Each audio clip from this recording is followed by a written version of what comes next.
Nung time na yun, 2015, ang cancer is parang death sentence pa. Sinabi nilang, may cancer ka, magtago ka na kasi hindi ka na magtatagal. Hello everyone! Ako po si Natividad Senador Correas. Betty Senador for short, kasi isa akong artista ngayon. I'm a breast cancer warrior, 14 years now and counting.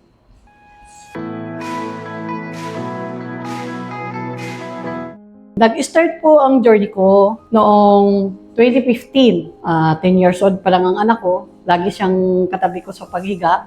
So, nasiko na yung right. Tapos, nung nagpa-check ako, sabi ng doktor, baka nerve lang, naligas kasi hormonals ang mga babae eh. So, uminom muna ako ng mga pangpalambot, yung mga Neurobion, ganyan. Pero after a month, bumalik ako. Sabi ko, Dok, parang naligas siya.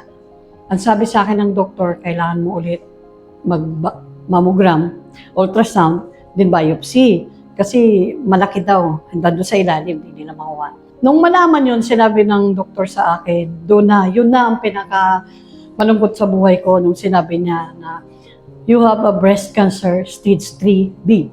Nandun yun, yung time na parang gusto mo nang sumuko, gusto mo nang, parang wala nang mga problema. Parang tapos na, di ba? Pero siyempre, pag naisip mo ang pamilya mo, may anak ka, kailangan kong tumayo, kailangan kong lumaban.